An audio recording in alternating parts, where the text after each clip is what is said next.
masterpiece.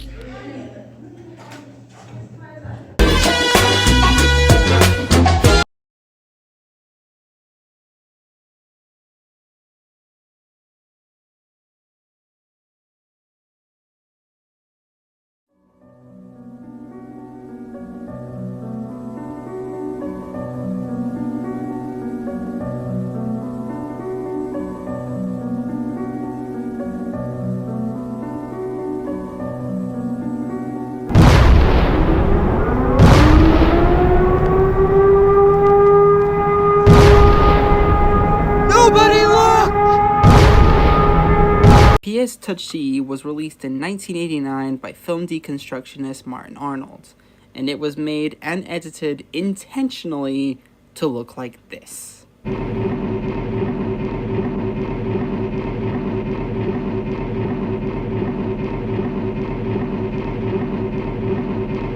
Yep, this movie is nothing but a chopped, screwed up sample of some guy walking into a room to greet his wife. A moment that should last for only 30 seconds at best, extended out to a torturous 16 minutes. The whole thing was pretty much an experiment on the distortion of time, making something feel longer than it actually is. If you ask me, it was a pretty huge success. The same experiment was also conducted in the 1992 film Passage Locked, made by the same guy, funnily enough.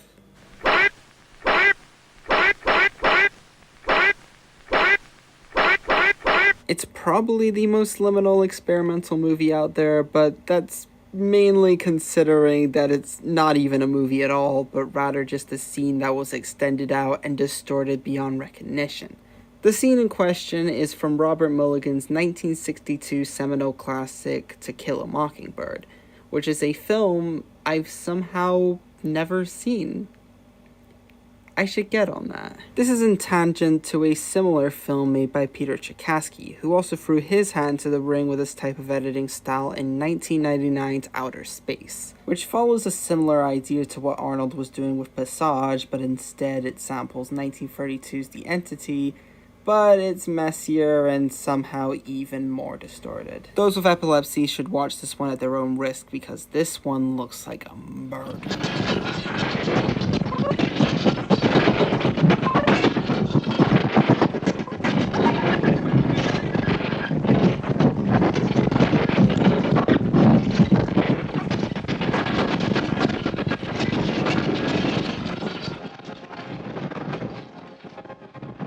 Another random note about Passage Locked and Piece Touchy, and this might be a more personal gripe I have with the experiment, but what you gotta do, is that their presentation is oddly nihilistic with how it goes around media preservation. It's like Arnold went up to the producers and said, "Oh, you want your preservation so badly? Well there, you got it." It was also debatably the origin behind the idea of YouTube poops, which in itself has its nihilistic qualities at the best of times, like with the works of Walrus Guy, Soda Man, and, in a more raunchy sense, Jallerbo, but that's a story for another time. But you know what else was oddly nihilistic, especially for its time? Doors. Back in the mid-60s, music critic John Stickney once interviewed the frontman of The Doors, Jim Morrison, in a dark wine cellar for some odd reason, an atmosphere Morrison described as the perfect room to honor the gothic rock, his words not mine. A phrase and word that would be used for describing future oddball bands like the Velvet Underground and Susie and the Banshees. That term wouldn't truly break its way into pop culture until the release of Unknown Pleasures by an at-the-time unknown punk rock band, Joy Division, who I won't elaborate on because you all know who they are. Love Will Tear Us Apart is one of the best punk rock songs of all time, but the Square Pusher cover was better, sorry. Similar bands such as Bauhaus and The Cure started popping up all over the UK, and some weirdos in England threw up their hands and said, well, fuck it, let's give these people their own venue. In 1982, the Batcave was opened, and I know that this is pretty much an ample opportunity here to make a Batman joke, but this isn't any Burton, Schumacher, Nolan joint you're thinking of, even though I know a few people who would be happy if that wasn't the case. This is why Superman works alone. This Batcave was more along the lines of Studio 54. pretty much a safe haven for people who wanted to embrace their true selves. But instead of Diana Ross, Divine, and Mick Jagger, it's Nick Cave. Remember him? Nick Cave and the Bad Seed? He made that one album, Skeleton Tree, that everybody seemed to like. Ooh. The venue sadly shut down in 1985 due to property purchases, but its legacy is forever felt in popular culture. And that is what I want to discuss today. I'm Bryce G.D. Tulloch, and this is the day where I learned to love Goth culture. Well, that was a fun intro. Anyways, who's up for Scooby-Doo? I remember seeing Witch's Ghost years ago in my school thanks to a good friend of mine, who I'm not going to say the name of because it doesn't matter, so I'll just say that he kind of looks like a blonde Scott the Woz that just so happens to have a lisp. This was back in the day where I wouldn't really consider myself a big fan of the Scooby-Doo franchise. As a matter of fact, I kind of hated it for a while. Side note, I never saw Zombie Island or Camp Scare when I was younger, so most of the films I was able to see were all sorts of predictable. Yeah, I was kind of a tasteless bastard back then, and I'm glad that era of my life is over. But luckily, I was pleasantly surprised by Witch's Ghost. The animation's pretty top-notch for a direct-to-DVD movie, some pretty great jokes, the climax with an actual warlock resurrecting a dead witch was pretty awesome to see.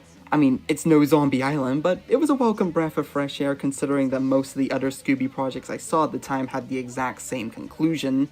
Even acknowledging some of the franchise's weird tropes, like Fred and Daphne always being paired together, and the fact that they're always called meddling kids, even though they look like they should be paying for their own mortgages by now.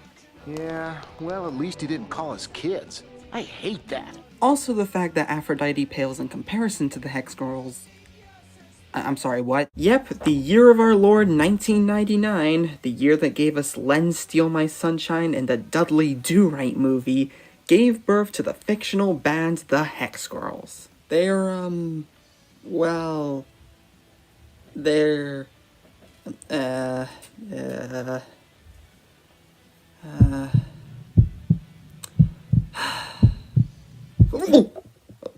Sorry, you had to see that. Anyways, believe it or not, this was my introduction to the idea of goth culture. It's not to say that this piqued my interest off the aesthetic alone, although that does hold true too, but it's also because of how weird they are. They do a bunch of weird, cryptic shit that tricks you into thinking that there's something supernatural going on when, in reality, it was just something that they were preparing for a show. It was a time where normalizing weird wasn't entirely oversaturated yet, so I can kinda applaud that. What can I say? I like a girl who's that dedicated to their artistic craft, let alone free of them. A similar plus can also be said about Tim Curry. Maybe not his character in this movie specifically, but he's pretty much played this macabre type of character all his life. Hell, his first ever major acting role in the Rocky Horror Picture Show shares a fairly similar cult status, even down to being a queer icon. Which means with their connection to the queer culture alongside their relatability, makes the Hex Girls quite frankly the most influential fictional band in music history. Eat your heart out, Damon Albarn. You may have an overarching story that contradicts itself with every album, but how can you compete with this? And before you say that I am obsessing way too much over a set of fictional cartoon characters, how dare you? There they are! There they are over there! That means they're real. That means they're 100% real. Wait, that's just a bin. Well, it looks like them. That kind of excuses the fact that the entrance to Oakhaven kind of looks like the bridge that killed the Maitlands. And that also looks like the truck that killed the Maitlands as well. Is this some kind of interconnected universe where Scooby-Doo took place in the Beetlejuice universe? Cause that would probably be awesome. Oh yeah, speaking of which, you know what's even scarier than Scooby-Doo? The fact that Tim Burton's almost 70 years old. Born in August of 1958, he started work at Disney back in the early 80s as a storyboard artist for films like Fox and the Hound and Black Cauldron, a job that he absolutely hated because it was very limiting for his creativity and most of the concept art and graphics design that he did for the studio never materialized. I don't know if this is entirely true, but I'd be pissed too if a Sinai anime where a bunch of medieval crooks get their skin melted off ultimately got the axe. While he was bored, he started work on a short film about a kid who imagined himself as his hero, Vincent Price. And then he made another short film called Frankenweenie, which I'm spotlighting for two reasons. One, it was the film that ultimately got Burton fired. And two, it was the film that got Burton his first feature-length directing job thanks to Paul Rubens randomly stumbling across it during a screening of Baby Secrets of the Legend. You know, that all-time classic. I mean, no Tim Burton conversation is complete without at least once bringing up Baby Secrets of the Legend, like, come on. Thus, after a kinda big breakthrough with Pee-wee's Big Adventure and recruiting the frontman of the creepy new wave band Oingo Boingo, Burton entered his Renaissance era starring with this gem of a movie in 1988 called Beetlejuice. And I know it feels like we're peaking just a little too early here, but look at this. Most goth movies nowadays wish that they could look like this. And this was the point where that subgenre started to explode in popularity. I mean, we've got the macabre style, we've got the quirky yet nihilistic undertones, we've got the gothic fashion. Burton kinda looks like Lou Reed. And if that doesn't sway you into thinking that this is where it all took off, just look at arguably the first goth girl in film history, Lydia. A teenager who was obsessed with the dead and pretty much pulling a Haley Joel Osment for the majority of the film. Side note, it's a bit surreal to me that this movie was released just 10 days after he was born. Suddenly, the connection between these two movies is starting to make a lot more sense now. Long story short, the film was a monster success, launching several careers, changing the course of Burton's direction for the rest of his career. The first half of the 90s was pretty much overflowing with knockoffs because studios thought just putting a funny celebrity into a dark and twisted world would immediately equal gold, like getting Cell Block 1 to star in Ghost Dad. And even getting a ton of spin-offs, including a cartoon on Fox Kids, a Broadway musical that's still running to this very day, and, of course, the eventual sequel. And you know what? I liked this movie. Sure, it does borrow a few too many elements from the original, like, hell, they do the whole dance thing again, they just switched out Harry Belafonte with Richard Harris. The explanation on why the Maitlands aren't even in this one is especially pathetic. So what do you mean they found a loophole? Just a loophole. Okay?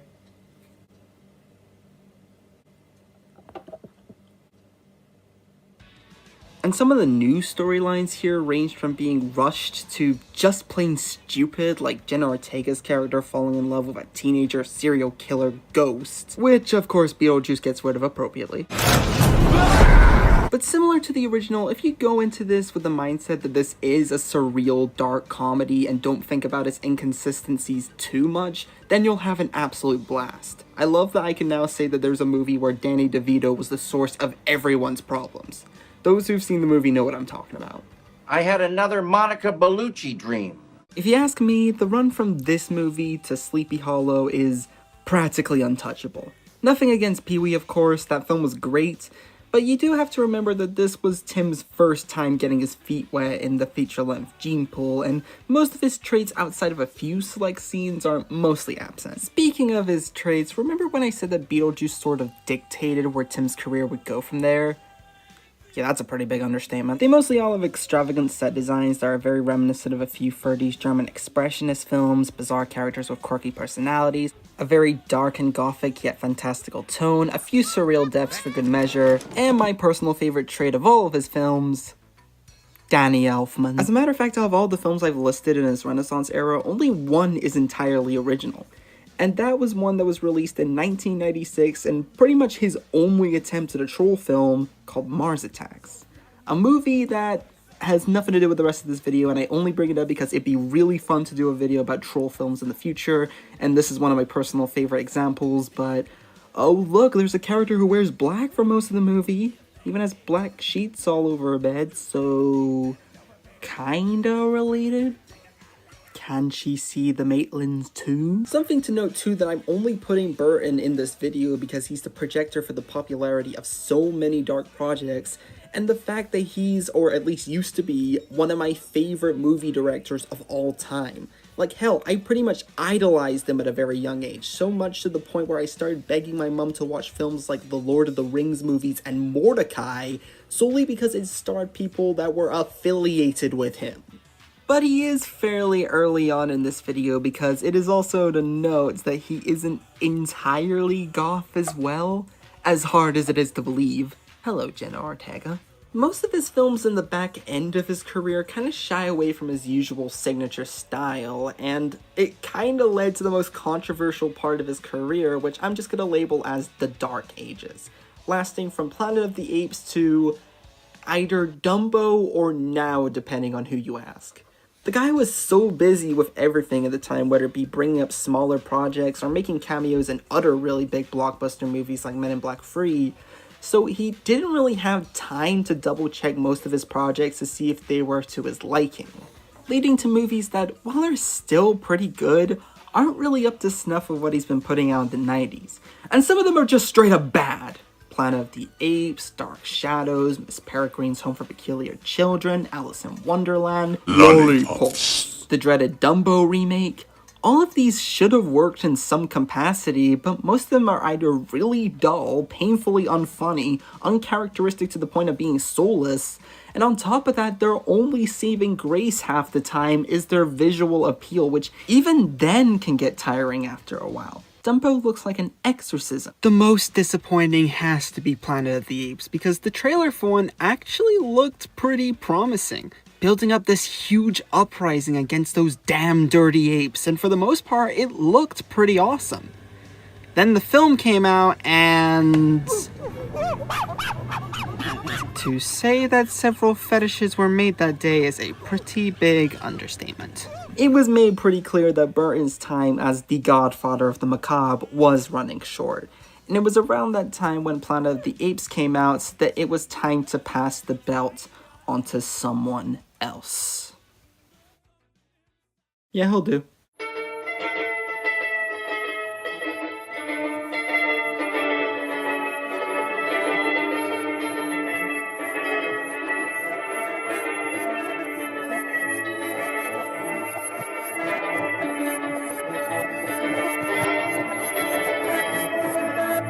It's story time.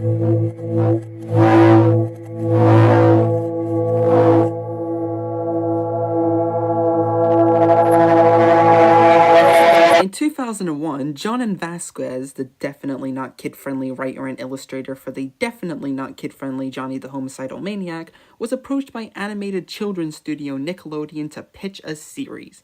It was about a tiny, power-hungry alien who is a part of an armada whose class system runs on height, being sent to planet Earth in order to conquer it. Nickelodeon carelessly decided to greenlit it because, well, they only had around 6 shows running in tangent with each other and 99% of their lineup was just this, so greenlighting a show made by the guy who made this shouldn't be that bad, right? It was one of the most expensive cartoons ever made at the time. Thus, Invader Zim made its debut, Nickelodeon's answer to Squid Girl. But what do you mean that was issued 6 years later? To be fairly honest, even as a cartoon geek back in 2016, I never saw this one. It was cancelled before I was even born, and it wasn't until about a couple of years ago where I finally got to watch the show properly. To which I actually really liked. It's a very darkly comedic take on a dystopian future that sadly gets more real with every passing year, and its humor is both really random and kind of hilarious. It's probably the series in this video that's probably going to age the best by the time I finish it. Like seriously, this was the show that edgy internet memes were made for. And hey, if you can remember how much this show was constantly getting paired with other demented relics of the time like Happy Tree Friends and Postal 2, then you deserve a senior discount because man, this show gets dark. Like David Cronenberg body horror levels of grim. There's one episode of the series I vividly remember where Zim tries to morph this weird kid into being friends with him, and then suddenly the kid's eyes get torn out. And let me remind you that this is only the second episode of the entire show, because it just gets darker from there. Then there's episodes of pus tsunami, students' organs getting stolen, a moose that traps our cast in temporary limbo, a lice pandemic, and even a pretty freaky Halloween special. As a matter of fact, last time I checked, by the end of season 1 alone, the body count racks up to 431. That's a pretty hefty amount for a kid's show. But even with all those horrific mutilations characters have to go through, it mostly resets by the next episode anyway, so you don't have to worry too much about some characters' demises. Also, didn't I already mention that this show is absolutely hilarious? Oh man, Dib, not the coat. It makes me look mysterious. This is up there with Aqua Teen as one of my favorite animated series, and I was overjoyed to know that this has as big of a cult following as it is. Hell, it even managed to get an entire-ass movie in 2019 called Enter the Florpus, which was also really great. Again, with an idea as timeless as this, it still works even if you put it into a modern setting. Kinda makes me wish that Vasquez was allowed to make more shows for Nick instead of, well, these guys. You used to be cool, Butch. What happened to you? Now, I should probably acknowledge this as soon as possible because some of you are gonna bring this up anyways, but Invader Zim's technically more part of emo culture than goth culture. Now, I know that might be the most redundant thing I'm going to say throughout this entire project, but there is a slight difference. Okay, a pretty big difference. Now, I could definitely see why people would have trouble differentiating the both because they are fairly similar in worldviews, tastes in music, and even more or less have the same fashion sense, looking like if Marilyn Manson possessed the Biscuit Twins. But from the ones that I have talked to in college, goths are very proud to be seen as such. They love everything that they stand for, and even laugh along with the jokes that are being made about them. As a matter of fact, a friend once walked up to me at college and said, "Why are there so many goths in college as of late?" And all I said was, "I don't know." And then I walked away from him and we never spoke since. Emos, on the other hand, always feel like they have to be as such, and never really shy away from snapping at the person that's closest to them and making very discriminatory, racist, or even sexist jokes at everybody's expense. They're also more prone to suicide and sexual abuse, but that's something that I don't really want to get into, period. Like, ever. No. So there is kind of a way of telling them both apart, since one of them is always going to be more abrasive than the other, sort of like that Passage Locked in Outer Space example I showed you all earlier. Hey everyone, it's me again, the one editing the video you're currently watching. Just to add a tiny bit to the whole point I was trying to make, while you can tell what's goth and what's emo, some parts of it kind of overlap a little bit. There was even a South Park episode that acknowledged how contradictory the differences between emo and goth are. By the way, now that I think of it, I probably should have not omitted that from the video entirely, but I'm not that into South Park, and sometimes its satire does kind of lose me at points because it feels too heavy-handed, and why am I talking about South Park in a video about goth culture? Anyways, I didn't see the episode at the time, so that's why it isn't in the video per se. So, yeah, that's my 2 cents on the matter. To make a long story short, this is goth culture, and this is emo culture. And don't worry, I do have a specific video planned for Happy Tree Friends because I have some words. So that's neat. Now, how the hell am I gonna transition out of this one? Oh, I got it. Well, it is fairly easy now to tell what's emo and what's goth. There is one series I can think of that majorly blurred the lines between the two. Something that I've wanted to talk about for a very long time now. Something that got its start on Newgrounds and had grown an underground cult following since. Something that this guy would probably be fine with. Neurotically Yours follows the shenanigans of Foamy and Jermaine, who spend most of their time talking shit about the world around them, and I'm sorry, none of this was in the scripts. It ran for 6 seasons on Newgrounds, got a revival on YouTube, and has pretty much been running smoothly since, created by John Matters and publicly viewed by me because I thought the art style looked funny. It's pretty much always part of the starter pack for edgy early 2000s teens, as this nihilistic outview of how Jim sees the world. And it's mostly done through satire or just plain weird absurdism. Not to mention a ton of belches and twerking. Just a whole load of burping. And I liked it.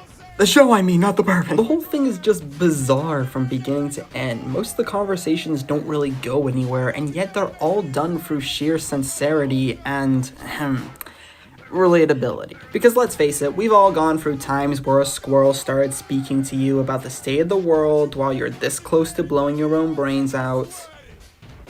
If you're a stoner. Gee, where the hell is that film theory? Can we just bring MatPat back just for that theory alone? Now that I would most definitely watch. Maybe one on Britannia Hospital too, I'm sure it'll get the views. Still though, outside of it holding a special place in many edgy teens' heart as Newground's answer to Hot Topic, I'm surprised I have very little to say about the show itself and its cultural significance in the early 2000s. Still though, this show does share my feelings about VCRs, and at the end of the day, that screams more than any deep philosophical bullshit that I'll ever come out with. VCRs are still useful. There's a lot of films you can only watch on VHS. Thank you, Shiros. Oh yeah, Hot Topic, I should probably get to talking about that. 1989, the year of the Game Boy, Ghostbusters 2, my favorite Brian Usna movie, and a year that Taylor Swift has a bit of fondness over. Don't ask why, you'll never get. It was also the quiet opening of Hot Topic, because that's what California does. They open something without even telling anybody, and then it becomes a cultural juggernaut overnight. Specifically in the early 2000s towards teens. Yeah, remember the Batcave? Well, now it's back, but in GER keyring form. Now everyone has a new safe haven to hang out in, but now they also get to buy t-shirts and memorabilia of their favorite movies, games, and TV shows, including Hocus Pocus, Hell of a Boss, Gundam, Five Nights at Bernie's, that League of Legends show I heard is pretty good, and Boondock Saints? Wait, really? The Boondock Saints is Hot Topic worthy? I mean, I get the Boondocks, that makes sense, but really? The Billy Connolly Mafia movie is Hot Topic worthy? Well, okay, if you say so, I guess. And that is all I pretty much have to say about it. I mean, the venue has changed its layout time and time again to reflect the changing of different zeitgeists, which you could kind of admire. And I could even talk about how the place once handed out bands that were confused for sex bracelets at one point, but I can't really speak on any of that because I've never been to one. I mean, I know there's some existing ones in the UK, but I've never seen them anywhere in my city or anything. And the nearest one is in London, which is a nearly 10-hour drive from where I live, and I just don't have that commitment in me at the moment. Also, I can't drive. That's why if you live in the UK and want pretty much the closest to the Hot Topic experience, you go to this place. HMV, which stands for Holy Mount Everest Vatman, was first founded in 1921 as a place where you could buy vinyls. It's safe to say that pretty much nothing has changed since. Side note, I went there a few months ago for a video, and yeah, it pretty much has the same ethos as Hot Topic. A pop culture safe haven for if you want to get your nearest copy of Tool's The Pepsi Challenge, but it's more expanded itself to be more for geeks in general, like for comic book movies, obscure slasher movies, costumes for obscure slasher movies, classic literature, and Drake. They just have a lot of Drake over there. I don't care if it ain't summer anymore, I'm taking the whole lot. Enjoy the disappearing, reappearing Pink Floyd album back there. Oh yeah, and speaking of Hot Topic, this looks like the girl who would go to it. I'm really good at segues. Yes, we are talking about public access shows again. This video is taking me places I never thought I would ever revisit. And I would say what the hell, but the tone of this video is already completely snapped like a twig, so might as well. In 1999, a public access show from Austin named RawTime, a music blog that was completely unfiltered when it came to the music that they played, picked up a girl named Tina for a few of their call break segments. And let's just say if Twitter existed back in 1999, this girl here would have made sure that the trolls would go extinct immediately. Imagine enduring a full hour of catcalls, insults, and the most depraved stuff that should never be said to another human being in all their life, and reacting like she's heard it so many times that it practically bores her. That's Tina. RawTime. Hello? Hello. What are you... RawTime. Hey, I want you to flash everybody. Really? Do you want that? Yeah. That's nice. Maybe you can ask Santa Claus for that for Halloween. All right. RawTime. Hold on, wait. Sorry, I think I got the wrong number. RawTime. I don't know if badass is the right word to say here, especially since her ultimate act of defiance is staying silent for over 26 years at this point, but holy shit, there's not a single breach of character here at all. This is such an extreme example of trashiness getting the last laugh that it would make John Waters cry tears of joy.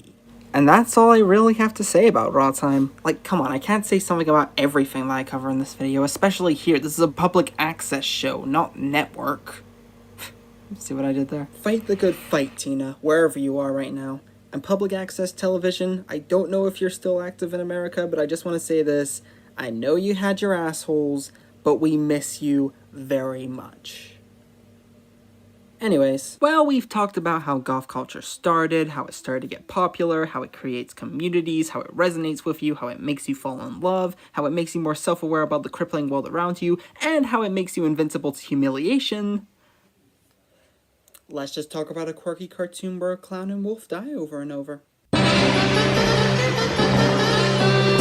I know including this seems like cheating on my part, but when am I ever going to get the chance to talk about this show again? Popee the Performer was the brainchild of Ryuji Masada, who was approached by the Japanese studio Kid Station and told them, hey, we got some free time on our channel, do you mind making a cartoon for us? Ryuji agreed, and him and his team of 3D animators got to work on it immediately. Now, you would think, considering Japan's horrific track record when it comes to the production of their shows, that working on the show behind the scenes would be absolute hell. But nope, it went surprisingly smoothly. Ryuji and his wife came up with a few concepts for each episode, and the studio didn't even mind some of the more insanely extreme lengths that the show would go to outside of having to cut 2 episodes from their slot due to extreme violence and feared imitatable behavior respectively. That being the knife game and whatever this thing is. I wouldn't change places. And it was a hit. Kids loved it, parents loved it, everybody loved it, I loved it. I can't think of anybody else who does. This show runs entirely on Japan logic, that being that every remotely insane thing can and will happen at any second, kind of like an opposite day Murphy's Law. Each episode has this incredibly fast, slapsticky pace going towards it, kind of like a Tom and Jerry cartoon, but it's done in a way that I personally see as one of a kind. Like, don't get me wrong, Ryuji's second show, Funny Pets, which was also the one that ultimately got the guy and his team fired from Kid Station, is also pretty good, and one that I would say is even weirder than Popee, but there is only one show that I know that pretty much perfected its blend of slapstick comedy, horror, and drive-by non-sequiturs. And that's Twin Peaks, but Popee comes a close second. And the best part? It isn't repetitive in the slightest. Now, I'll probably go more into this in a later video, but the main problem I have with Happy Tree Friends is that the novelty of killing off cute critters in a graphic way could get very tiresome after a while. I mean, they do switch it up with how they're axed off time and time again, but at the end of the day, it's pretty much expected after the first few episodes. Popee doesn't do that. The show switches things up almost at a whim throughout the entirety of its run, and it really catches you off guard with what's gonna happen next. Like, they go from playing the knife game, to getting abducted by aliens, to cutting the sun in half, to fighting God! And believe it or not, those are some of the more normal episodes. All while keeping its surreal sense of humor intact throughout the entire show. It's also to know that it has an amazing set of characters. Kenemono, who's a kind-hearted Kenemono, who is a kind-hearted wolf who didn't deserve half the shit he got here. Pappy, who's Poppy's father and seemingly has more control over his godlike powers. A frog. An alien who shows up time and time again to say, what up guys, how's it going? And an elephant car named Paula. Yes, even the elephant car has a name. The show's madness is like a plague. Bottom line, I kinda wrote myself into a corner and couldn't think of a transition between RawTime and Lenore. So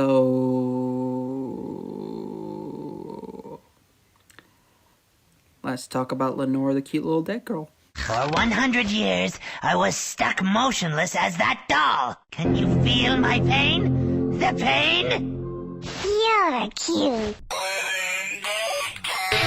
This little Flash animated series from 2002 follows the gory escapades of... goddammit, line. A weird girl with a button nose, which I always thought was her mouth when I first saw this, and eyes that kinda look like they're straight out of Invader Zim. And yes, she is based on the exact Lenore that you're thinking of right now. The one time I actually get to cover some damn literary work on this channel. Cool. I'll give you a frames guess as to what I think of this show. Time's up. And the answer to that question is... irrelevant. I'm just fucking with you. Of course I like it. Based on the comic that was made by the same guy who made the series, Roman George, which I think is pretty neat. And I know this is gonna sound a little weird, but I think this is absolutely adorable. In a darkly comedic, sort of macabre way. The best way to sum up the whole show is what Pan Pizza of Rebel Taxi said about it. Poor Lenore here is funny in a sort of tragic way, unaware that what she's doing half the time is wrong. She's completely oblivious to every dark situation she finds herself in, whether it be through a magic show, resurrecting catatonic vampires, and my personal favorites, telling random stories that have nothing to do with anything. Hell, a few episodes in the back end of the series don't even have Lenore in it at all. I also like how it has a bit of an overarching story throughout, much akin to something like Salad Fingers. Kinda makes everything flow more naturally than if it was episodic. Speaking of Salad Fingers, just look at half of these character designs. Seriously, most of these look like caricatures that David Firth would draw in his spare time. Hell, remove the hair from most of his heads and the taxidermy would look exactly like the embryo kid from that Cage episode. Overall, pretty funny, a little more obscure than the others I've talked about so far, but it's still a really weird and really enjoyable series that I hope gets a lot more recognition in the near future. And as a macabre kid myself, I would prefer that. Like, there's no other words for it, I would just prefer that.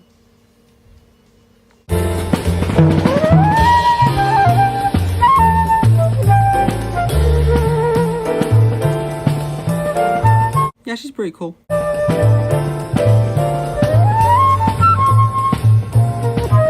Alright, enough of all that. I'm pretty sure you've all heard the name Darren Lynn Bousman before. Fabled director of several fan-favorite Saw movies, since those brought in a lot of bones at the box office, Lionsgate were considering bringing Bousman back for the 5th movie, but they've unfortunately never heard of the term I'm busy, since Darren was putting all his focus and effort into a movie that took place in a dystopian future, where organ transplants are the hip new thing after a company named Jinko managed to supply people with them for free after a devastating organ failure epidemic. And those who end up missing their payment due dates would have to deal with the Repo Man. Emilio Estevez, take notes. Not to mention the story was about the daughter of the Repo Man, played by Alexa Vega, Spy Kids fame, trying to uncover the company's dark secrets, especially from the ones who run it. Looking at you, Lips Manlas. The film did alright with the budget it had, and while the critical reception was mixed, the film, to no one's surprise whatsoever, got itself a cult following by what else but the Goth crowd. Which means that this video finally makes sense again! Hell yeah! Just ignored that I'm wearing a different shirt because I had to put the other one in the wash. Start to stink. Okay, pros first. I love the casting for this one. Yeah, sure, there's ones there that don't really make a lick of sense. Like, seriously, why is Paris Hilton here? But there are also a pretty huge selection of great people in here, including horror movie veterans like Anthony Stewart Head, Paul Sorvino, Sarah Powell. Even Bill Moseley's in this, who is a pretty huge name in the horror industry, being in movies like Texas Chainsaw Massacre 2, the Firefly trilogy, the Night of the Living Dead remake, and even a movie called Evil Bong, which also had Tommy Chong. Secondly, I love its atmosphere so much. There's a ton of bright neon lights paving all over the damn place, even if the CG shots haven't really aged the best. And lastly, the soundtrack for the most part is really, really good. They were all written by writer Darren Smith and the mega talented Terrence Zundich, who also played the Grave Robber in the movie. Though, I feel like they held their influences of other bands a little too close to their chest, potentially to the point of plagiarism, such as with Zydrate Anatomy sounding a little too much like Closer by Nine Inch Nails. And a little help comes in a little glass vial and a gun pressed against her anatomy. And when the I broke apart my insides. Even with that, songs like Night Surgeon, Let the Monster Rise, At the Opera Tonight, and 21st Century Cure are still pretty awesome, and are a better example of some of the genius nuggets of writing hidden throughout the whole film. Except this song. I don't have much to say about it, except I absolutely hate it. 17, Mama Drama's got to go down 17. I don't know why, it just gives me fever dream-like flashbacks to Blink-182. I think I've offended 1,000,000 2000s college kids just by saying that. Like, come on guys, why can't you be like Bowling for Soup, huh? You can't be the band that has Kirby as the guitarist, alright? I kid, of course, Bowling for Soup is pretty cool. Literally, the only good part about this song is Andrew Head's "What the hell are you doing" face. This is the same person who's worked with Robert Rodriguez, everybody. Be very afraid.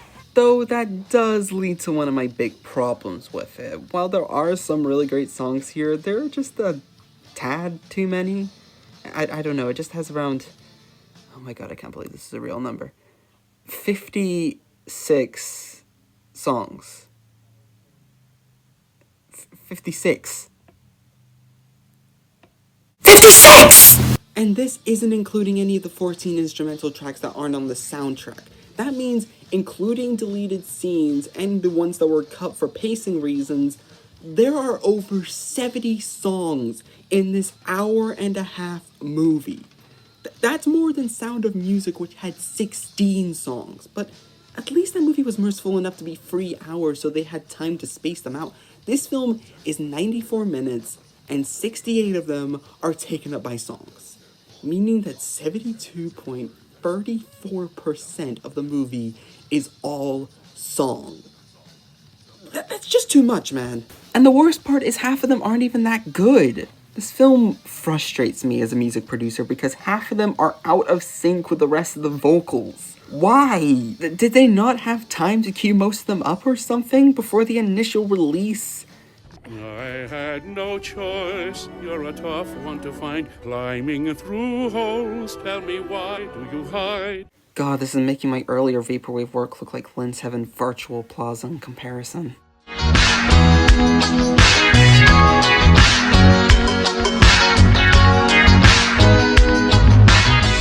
Secondly, and this is not related to the film itself, by the way, the production is really boring. Now, this wouldn't really matter in the grand scheme of things because, you know, it's just the production, not the movie itself, so why would that even matter?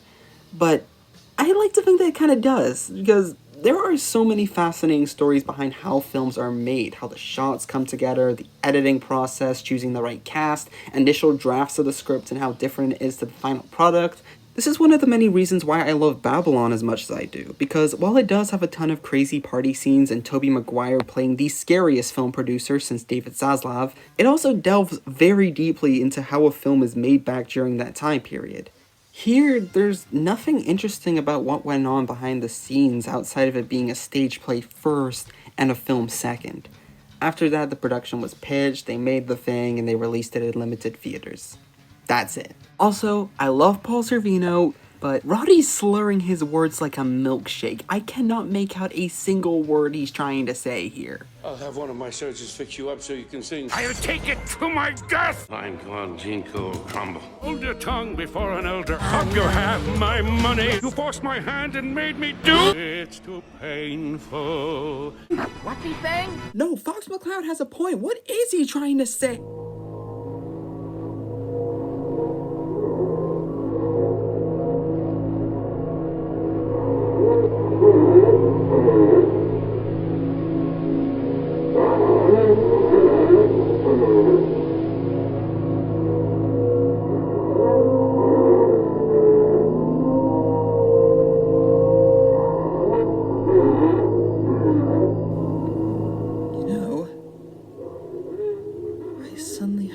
To not talk about this movie anymore. Moving on. Come on, you have Paris Hilton and Chop Top Sawyer in the same movie. At least do something with them. Except for you, Pavi. You're perfect. Okay, so Repo's a dead topic. Well then, I might as well bite the bullets and choose an alternative.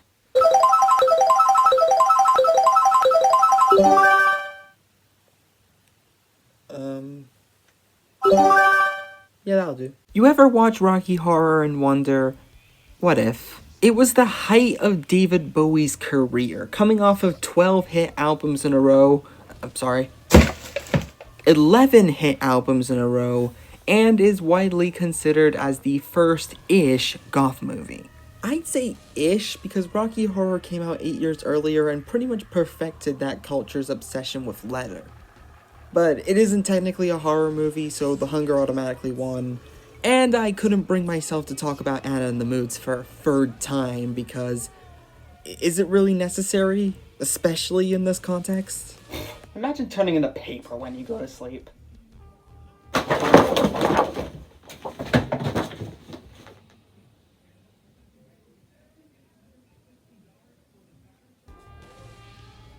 Alright, to start, what do both Repo and this movie have in common?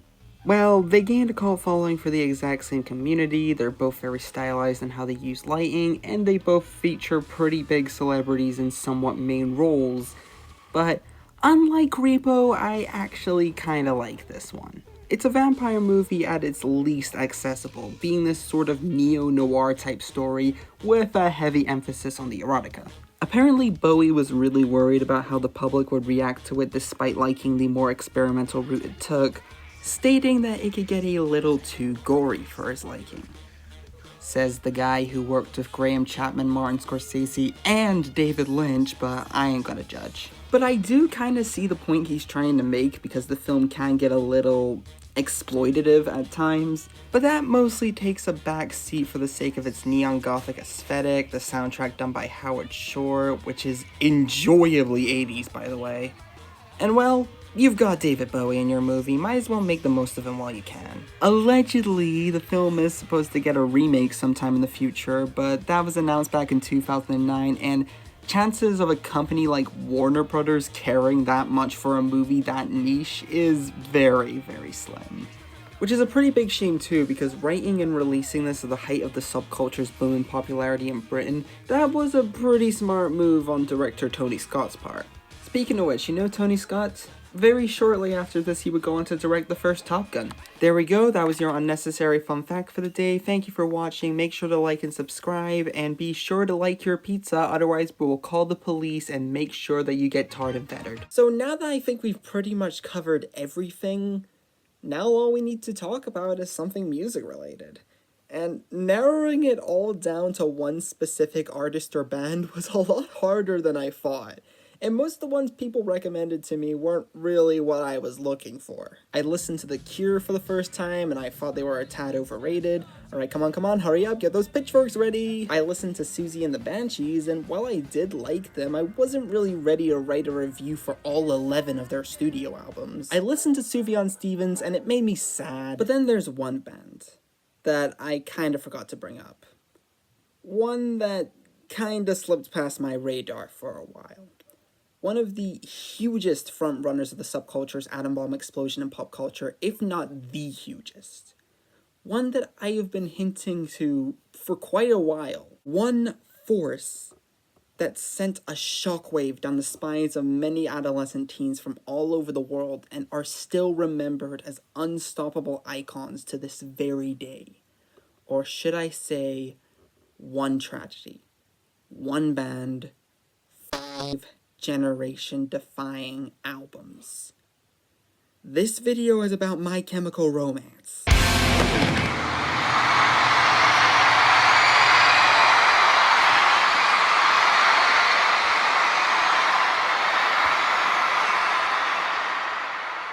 The band's story begins with a national tragedy. It's 8:52 here in New York. I'm Bryant Gumbel. We understand that there has been a plane crash on the southern tip of Manhattan. You're looking at the World Trade Center. We understand that a plane has crashed into the World Trade Center. We don't know anything more than that. On the 11th of September 2001, a group of 19 terrorists hijacked 4 American airlines and crashed them into the World Trade Center, killing nearly 3,000 people and sparking the war on terror with Afghanistan, an event that people are still feeling the effect of to this very day. Just then, a Cartoon Network intern at the time named Gerard Way, who was already a rock veteran playing in bands like Ray Gun Jones, witnessed it and almost immediately abandoned his job in art, stating that the attacks shook him to his dear core and, in his words by the way, wanted to make a difference. He first wrote the song Skylines and Turnstile in order to keep the emotions of witnessing the attacks firsthand at bay, and later recruited his brother and bassist Mikey Way, drummer Matt Pellicer, and lead guitarist Ray Toro, the latter of which Way had already worked with for Ray Gun Jones, the former coming up with the name for the band, which in return was inspired by Irving Welsh's ecstasy-free tales of chemical romance, and... wait, who the hell is that guy? That guy over there who kinda looks like Rivers Cuomo's OnlyFans is Frank Iero. He was the frontman of the short-lived band Pensy Prep, don't ask, and immediately hit it off with Way and the rest of the band. So far as to get them their first live show, and in return, they offered him to join the band, which he did in 2002. That's really neat. Around the same time, the band got signed to Reprise Records and released their first 2 albums, which I'm gonna talk about right now. Brought You My Bullets, You Brought Me Your Love, released in July of 2002. Yeah, remember when rock bands used to make their titles 6 paragraphs long? Those were good times. I mean, it brought us this, but outside of that, good times. Alright, controversial opinion time. I didn't like this album when I first heard it. I don't really know why. I originally thought it was just a little too shallow in production, and the topics discussed here felt very try-hard compared to the more nuanced lyrical themes of the later albums. But now that I'm looking back on this, I could definitely say that younger Bryce had no taste, and I think this album is pretty spectacular. As a matter of fact, I'm just gonna come out and say this, I think this might be better than the Black Parade.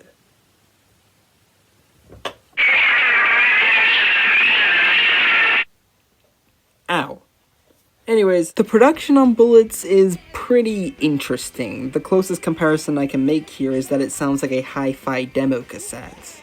Something that probably shouldn't work on paper at all, but then again, this whole album sounds so raw and uncompromising that it kinda adds to its charm. And the aggression of it all feels like it's coming from a genuinely frustrated place. This is not a whine fest from a random teen heartthrob who just went through his first breakup.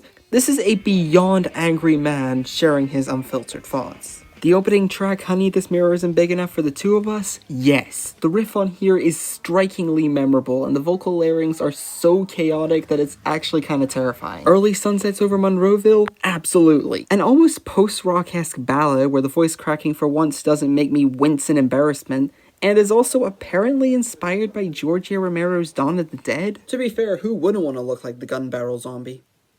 Talking to no one in particular. Mikey. Skylines and Turnstiles? The screaming on this one is blood-curdling, which makes the fact that this was written shortly after 9/11 happened even more disturbing. Vampires Will Never Hurt You? Okay, this song is just fine. It's not bad, and I've been hearing that the vampires are a metaphor for something, I don't know what, but I tried to look at it that way, and to me, it's still just a song about vampires. And that's it. Also, I love what's on the disc and the original CD pressings. It's so sarcastic that it's honestly hilarious. Unauthorized duplication is a violation of applicable law and will result in Gerard coming to your house and sucking your dick. I mean blood. It's so ominous. I mean, are you saying that by purchasing the album, does Way automatically know where you live?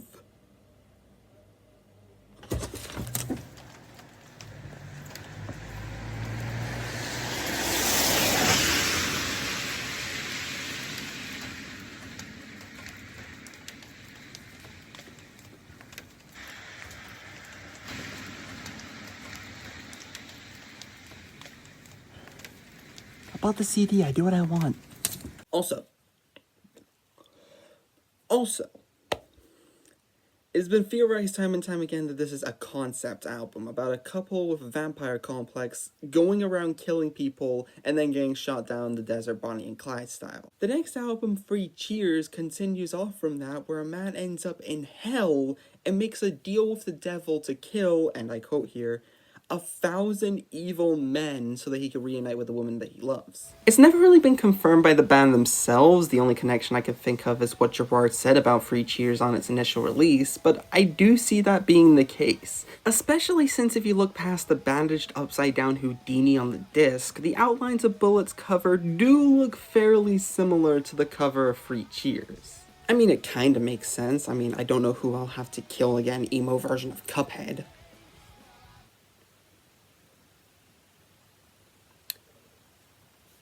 About that. Hey! What's up? I'm Raven, your Acid Bath Princess of the Darkness. And I'm Tara. It's safe to say that both of these albums came out at the best possible time. Because rock music was going through its renaissance in the early 2000s and people are being more open about their personalities, Three Cheers was a huge success, with it having a bit of cult following through both average rock goers and queer communities, and even the music video for Helena getting heavy rotation on MTV. Oh hey, it's the receptionist from Twin Peaks Season 3. It also got the highest honor anyone can bestow. A 2000s Flash game, which I apparently really suck at for some reason. Am I supposed to complete this with a lag? Oh my god. I'm done. Even the Daily Mail went on to describe the band and its fans as the sinister cult of the emo. Huh. Okay, admittedly, maybe it's because I'm doing this deep dive into the band's discography that I've completely forgotten the base topic of the video, but trust me, I'm talking about them for a very good reason. And that's because they're not all emo. I think of them more as visionary storytellers that just so happen to dress all in goth attire.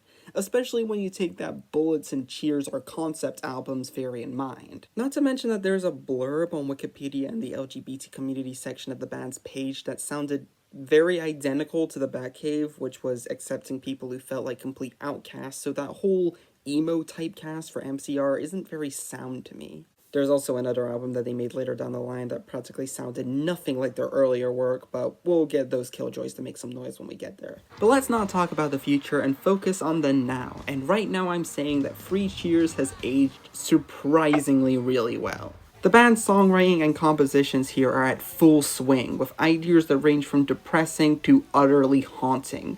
The whole record's apparently now available on vinyl, so guess what I'm gonna beg my parents for next Christmas? Helena, So Long and Good Night, The Ghost of You, and You Know What They Do to Guys Like Us in Prison are some of the most well-structured songs throughout the entire album. Thank You for the Venom has some great drumming. To the End and Hang 'em High are just straight up chaotic. Give 'em Hell Kid sounds more like what I expected from a band that looks like this, but it's still really well written, and that outro, man. With those guitars and Gerard screaming building up on each other, I have a feeling that I'm gonna be talking about Gerard screaming a lot now, aren't I? The Jet Set Life Is Gonna Kill You for some reason uses autotune in the second half, which I swear they just stole from Kate Bush's re-recording of Deeper Understanding. I mean, sure, both albums came out 7 years apart, but who knows, Toro might be a time traveler for all I care. But I don't know if this is true or not, but I did hear that apparently some portions of the album were heavily inspired by Radiohead, and this was just their dig at that. Same with the interlude, too. To quote Brad Taste of Music, this whole album just oozes creativity. There's not a single wasted note on here, and the lyrics paired with the album's concept are a lot of fun to analyze and even unintentionally giggle at, like the title of It's Not a Fashion Statement, It's a Fucking Death Wish, and the masturbation line in I Never Told You What I Do for a Living. Also, yes, I left out Cemetery Drive in the discussion because, well, it's the weakest song on the album, but it's also the most crucial, with the blending of a marching band type sound, a heavy rock flair, and MCR's lyrical concepts eventually spawning the album you've all been waiting for me to talk about. Ah yes, piano, the scariest instrument. The Black Parade is, in the vaguest sense possible, a rock opera. A rock opera about a cancer patient who's directly on death's door, and the last thing he witnesses before he dies is the fondest memory he can remember, which is a marching band guiding him into the afterlife. Honestly, compared to the several million other concept albums I've listened to, the idea of this one seems a little underwhelming.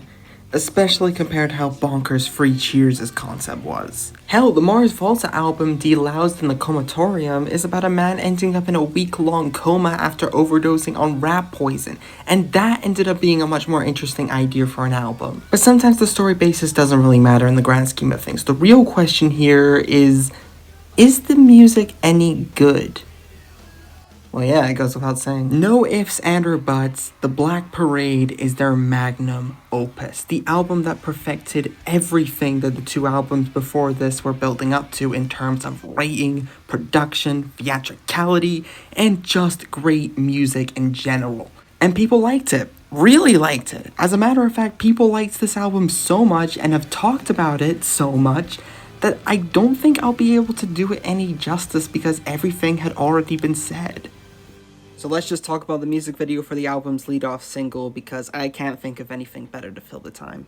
It was directed by Samuel Breyer, who, yes, did direct the 2010 Nightmare on Elm Street remake, which is the only film in that franchise I despise with a passion, but he did express how much he hated working on that movie, presumably because of how atrocious the writing was, so I can't really blame him too much for it. Especially since his back catalog of music videos, including the music video for Smells Like Teen Spirit, definitely makes up for it.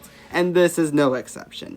It all has this very surreal feel to it, which I presume was based loosely on the Cabinet of Dr. Caligari, with the way the vignette flickers throughout the whole thing, like it has a mind of its own, and how the band's costume kinda looks like Caesar's attire, which would make sense considering the entire setup for that film. Whatever the intention was, it all looks wonderful, from the way it's all frantically edited to the monotone contrast. Trust me, if I wasn't one at the time of this album's release, I would have been on everyone's ass to watch this. Also, please listen to Sharpest Lives. It is by far my favorite song in their entire discography. Maybe Mama comes a close second. Business was booming for the band after The Black Parade was released. At least for appearing in movies, the typical live shows and interviews were still very common. They recorded a cover of Bob Dylan's Desolation Row for the Watchmen movie. They were offered to contribute a song to Twilight, but that ended up not panning out for a hilarious reason I'll get to later. And even managed to get one of the singles for their next album featured in the trailer for Movie 43. A real movie made by presumably aliens, because this is all too far-fetched even for humans to work on. They were also releasing 2 songs each month for 5 months for a collection called Conventional Weapons, an album that I won't talk about because it's technically not an album, it's an EP that was split into 5 parts. Though, admittedly, it's not nearly as good as The Black Parade. Danger Days was released on the 22nd of November 2010, and while it was received fairly well at the time, it did get this unpopular stigmata placed around it by diehard fans as not a bad album, but certainly their weakest, pretty much becoming the Beyond Thunderdome of their entire back catalog. But here's the thing, it wasn't really that bad. First of all, I like some of the songs on here. Vampire Money and Summertime are pretty okay, as with Scarecrow and those weird interludes done by this weird radio announcer guy that appears throughout the album. Is that the Jet Set Radio guy? I've been wondering where he was. I also seem to forget that this was the album where Destroya came from, and I love that song to pieces, so that's a pretty cool plus there. Another thing about Vampire Money is that it's a song about the band's fear of being typecasted after they were offered to make a song for Twilight. For Twilight.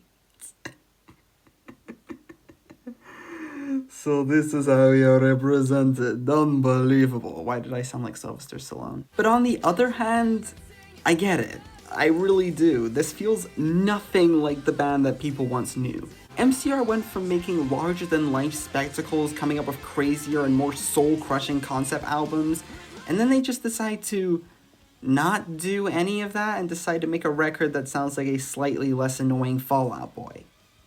I've angered 2 rock fan bases in the span of 20 minutes. I'm on a roll. It all just sounds very standard. Songs like Sing and Planetary Go do have that leftover rebel spirit from their earlier albums, but it just doesn't feel the same. A redundant statement, I know, because the only way it could stay interesting as a band is if you constantly kept trying to outdo yourself, or in some cases, just getting plain weird, kind of like with what Frank Zappa kept on doing after he joined the Mothers of Invention. But here, I feel like they sort of de-evolved a little. Like, I don't want to pick favorites here, but the albums leading up to this point felt grand in scope. They legit feel like events every time one of them would come out, and they had to find an entire decade all because of that. Here, it's not terrible, but I feel like something was lost from that previous string of hit after hit records. Also, I know Gerard's a very fashionable person and all, but I'm sorry, that's not Gerard. That's David Bowie.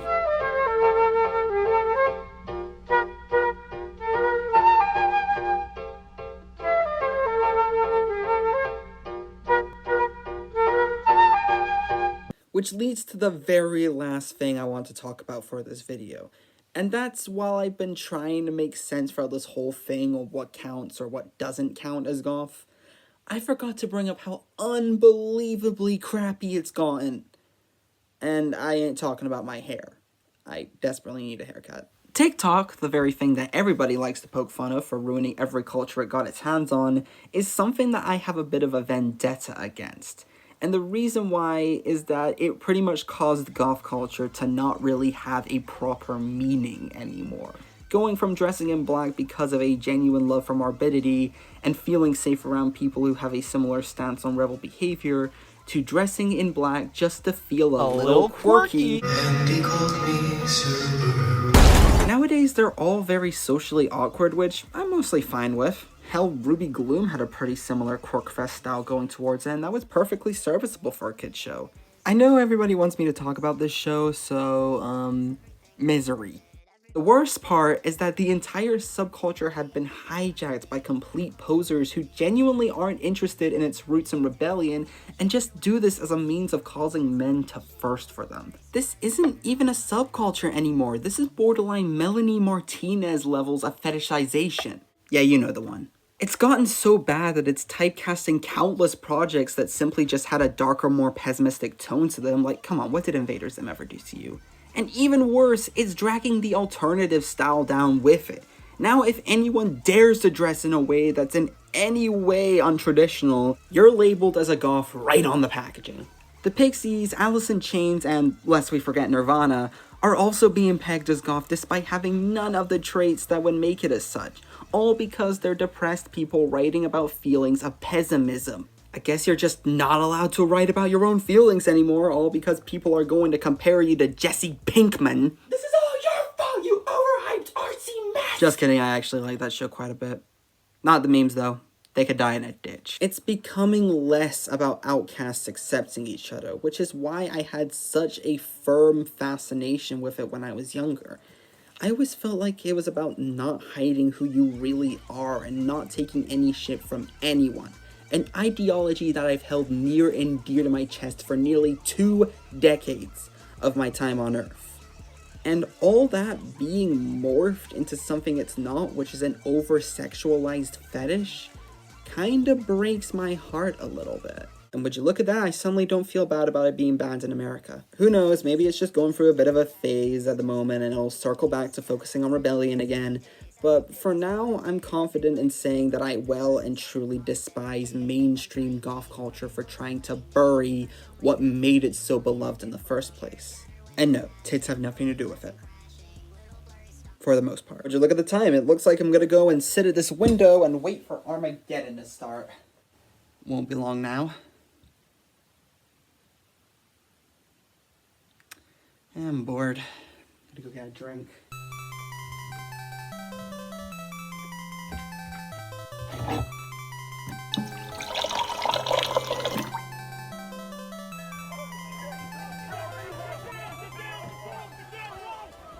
Oh dear. Just as I thought, the emo teens got so mad at me for bad-mouthing The Cure that they begged the UK government to make the Purge a real national holiday. Okay, I guess that's all for me this video. Now I'm gonna go and commit a crime so heinous that even Abdullah would think I'm going too far. I am going to go to sleep in a polo. Until next time, bad dreams, sisters.